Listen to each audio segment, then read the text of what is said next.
Hey guys, I just wanted to share something that was on my heart. Last night I could not fall asleep. After a time of prayer and worship, I just was so amped up, I guess. And I think maybe some chai tea helped too, but I couldn't fall asleep. I was thinking about all the amazing things that I have seen God do, all the amazing, incredible things that God's done for me and that I have seen Him physically do for others.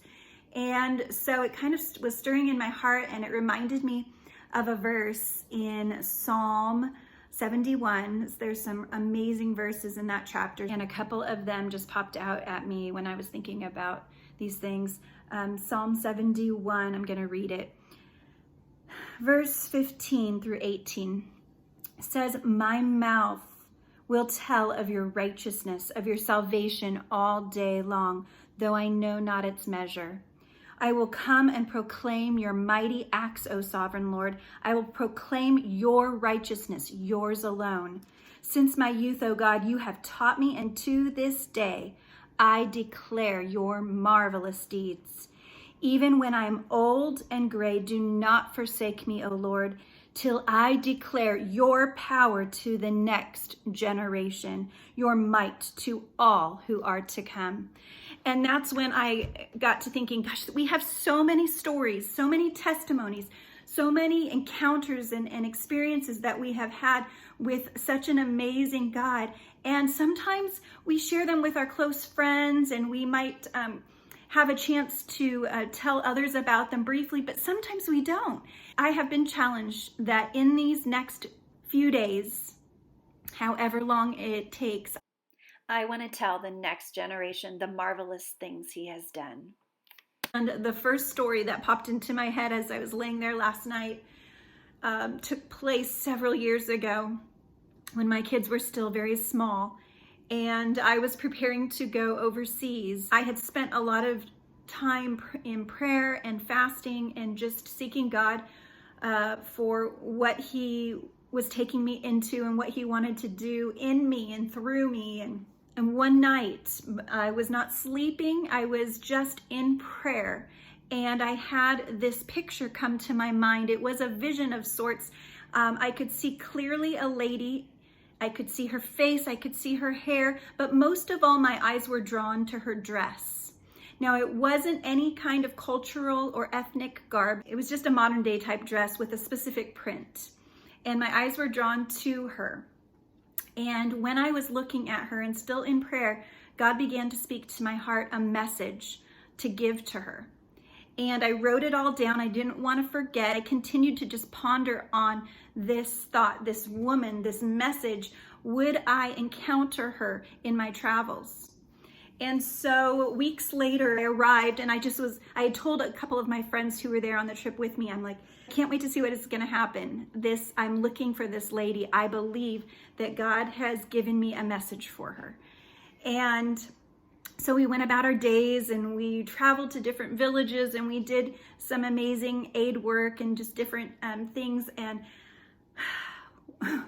one day, we were staying at a nearby hotel. The owner of the hotel, or the woman managing it might be a better description, walked into the room. It wasn't until she walked into that room wearing that dress that I knew she was the one. And so later that day, we had actually been invited to sit with her and some others for a special ceremony. Popcorn and coffee of all things. And it was such a neat experience, a neat cultural thing. And I told my friends, that's her. And so they all sat in seats away from her so that I could take the prime spot. And I sat down next to her, and we just began to talk. And I began to share about myself, and I asked her questions about herself. And through normal, organic conversation, I began to share with her the message that God had given me to bring to her.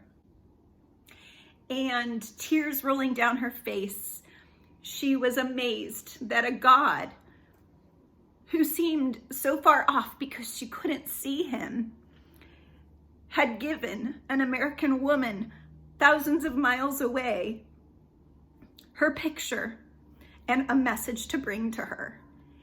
And we sat there that day and I shared all about God's love and what he had done for her specifically and what he desired to see happen in her life. And she was able to reconnect her heart to Jesus.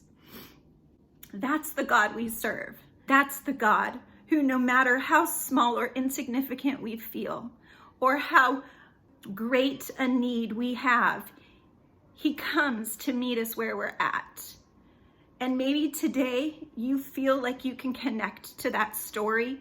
Maybe there are things in your life that seem so small and insignificant that a God wouldn't care that much about that specific thing or that need or that feeling or that emotion. Or maybe you're tackling life and there are some deep, hard, traumatic needs that you have. Healing, financial struggles, whatever it might be.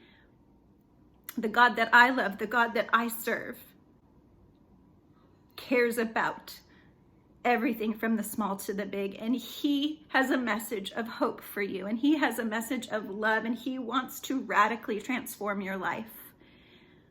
I've seen him do it. This is just one story.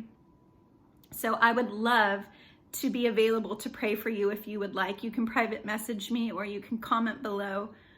Either way, I just want you to walk away from today knowing that God is amazing, that he has done marvelous things. I've seen it with my own eyes, and I will tell the next generation about his goodness.